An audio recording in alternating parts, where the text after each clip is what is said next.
तो dear all, greetings of the day. Edu Mitra के इस वीडियो में आपका स्वागत है। अभी मैं आपको बताने जा रहा हूँ कि स्कूल के जो भी टीचर्स होते हैं वो होमवर्क एंट्री कैसे करेंगे और होमवर्क एंट्री करना उनके लिए क्यों इम्पोर्टेंट है, स्कूल इसका क्या यूटिलाइज करता है और पेरेंट्स को इससे क्या सहूलत मिलती है, हम इसके बारे में जानेंगे। तो आइए हम लॉगिन करते हैं। आई होप आपके स्कूल से आपको यूज़र आईडी और पासवर्ड मिल गया होगा। आपको एडू मित्रा के अंदर में जाना है, लॉगिन को क्लिक करना है और यहाँ पर अपना यूज़र आईडी पासवर्ड डाल करके लॉगिन बटन को प्रेस करना है। तो आपको कुछ इस तरह का स्क्रीन दिखेगा जिसे हम लोग डैशबोर्ड कहते हैं। हमारा डैशबोर्ड आ गया, यहाँ पर लोगो स्कूल का आएगा। आपके लिए मेन्यू ऑप्शन अवेलेबल रहेगा, स्टूडेंट एक्शन होमवर्क। सो आपको जाना है होमवर्क के अंदर में। यहाँ पर सबसे पहला काम करना है, क्योंकि आपको जो भी मान लो कि आपको 4 पीरियड या 5 पीरियड या 6 पीरियड जो भी आपको मिलता है, आप उसका एंट्री करेंगे यहाँ पर। तो सबसे पहला काम करना है, ऐड होमवर्क पर जाना है और यहाँ पर पूछेगा आपका पीरियड। तो आपने मान लो यहाँ पर सेलेक्ट कर दिया फर्स्ट पीरियड, आपने क्लास अपना सेलेक्ट कर लिया, फॉर एग्जांपल क्लास 2, और आपने सेक्शन ए में लिया। आपने वहाँ पर मान लो कि हिंदी पढ़ाया, और आप यहाँ पर में एंट्री करना है कि हिंदी के अंदर में आपने उसको कोई लेख लिखना बताया, एक पेड़ के ऊपर में लेख लिखना बताया। तो आप यहाँ हिंदी में भी टाइप कर सकते हो कि हिंदी में आप ऐसे टाइप करोगे कि लेख लिखना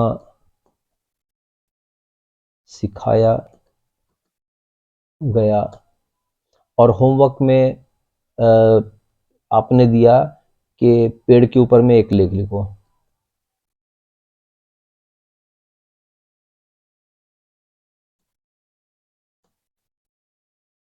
ठीक है, तो आपने यहाँ पर होमवर्क में दे दिया, और यहाँ पर अगर आपने अटैचमेंट डालना है तो यहाँ पर अटैचमेंट लगा सकते हैं। अटैचमेंट लगाएंगे तो यहाँ पर आपको ब्राउज करके अटैचमेंट डालने के लिए कोई यहाँ पर पूछेगा। तो एग्जाम्पल के तौर पर अगर मैं यहाँ पर कोई अटैचमेंट मैं देखता हूँ, यहाँ पर अगर हमारे पास है, मैं डाल देता हूँ यहाँ पर। जैसे फॉर एग्जांपल ये मेरा अटैचमेंट है, हमने इसको डाल दिया। तो यहाँ पर अटैचमेंट, इसको मैं सेव करता हूँ। सेव करने के बाद ये सर्वर के ऊपर में चला गया यहाँ पर। अब मेरे को यहाँ पर सबमिट करना है। तो ये देखो यहाँ पर एक एंट्री बन जाती है।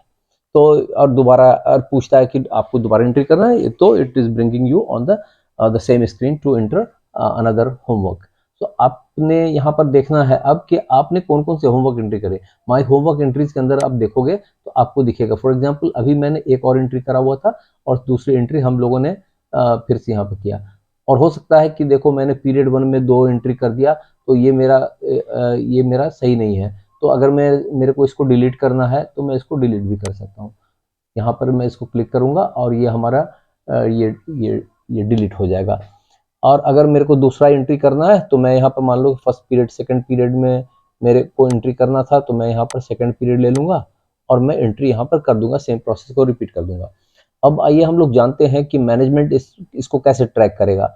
मैनेजमेंट को ट्रैक करने के लिए मैनेजमेंट यहाँ पर 2 तरीके से ट्रैक करेगा। एक तो रूटीन के व्यू में ट्रैक करेगा, क्योंकि मैनेजमेंट को देखना है कि सारे क्लासेस हुई या नहीं हुई। फॉर एग्जाम्पल अगर ये मैनेजमेंट ने देखा यहाँ पर क्लास 2 के अंदर में हिंदी का यहाँ पर जॉन डो ने क्लास लिया है और ये सारे पीरियड्स अभी नहीं हुए हैं या एंट्री नहीं किया गया है, तो मैनेजमेंट अपने टीचर से सवाल करेगा कि आपने एंट्री अभी तक क्यों नहीं किया। तो यहाँ पर उनको पूरा चाहिए। अब देखते हैं फॉर एग्जाम्पल एक पीछे के डेट का देखते हैं। फॉर एग्जाम्पल क्लास 7 तारीख के डेट में देखते हैं। तो यहाँ पर हमारे यहाँ मान लो 6 पीरियड्स होते हैं, तो यहाँ पर देखो ये सारे एंट्रीज यहाँ पर, और अगर फोटोग्राफ अगर टीचर्स के लोड रहेंगे तो यहाँ पर उनके फोटोग्राफ भी दिखेगा। अब यहाँ दिख रहा है क्लास 4 में Hindi Kiran Kumari, then mathematics and so on, यहाँ पर सारा दिख रहा है।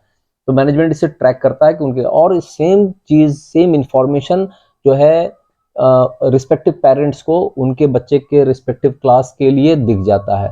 तो उन्हें ये पता चल जाता है, उन्हें डायरी की ज़रूरत नहीं पड़ेगी, यहाँ से इंफॉर्मेशन उनको मिल जाता है। तो यहाँ से दूसरा काम मैनेजमेंट ये करता है कि होमवर्क रिपोर्ट के अंदर में जाकर के मैनेजमेंट चेक करता है एक पर्टिकुलर पीरियड।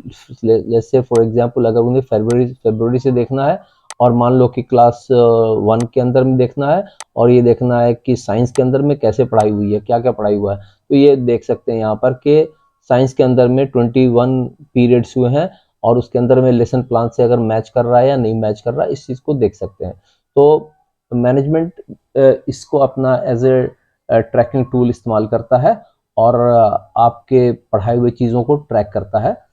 तो आई होप आपको इसका इम्पोर्टेंस समझ में आ गया होगा। इसकी एंट्री आप स्कूल के क्लोज होते ही, जैसे मान लो अगर 1:30 बजे अगर स्कूल आपका ऑफ होता है, तो विद इन 5-10 मिनट्स आप इसको एंट्री कर सकते हो। अपने मोबाइल से भी एंट्री कर सकते हो और इससे स्कूल को बेनिफिट होगा, पेरेंट्स को बेनिफिट होगा और आपको कभी अगर ट्रैक करना है कि पिछले क्लास के अंदर में आपने क्या पढ़ाया था, तो आप यहाँ से होमवर्क रिपोर्ट के अंदर भी देख सकते हो। तो दोस्तों यहीं पर वीडियो को एंड करता हूँ। अगले वीडियो में आपको एक नए टॉपिक के बारे में बताऊंगा। Thank you very much for watching this और यहाँ से आप लॉग आउट कर लेंगे।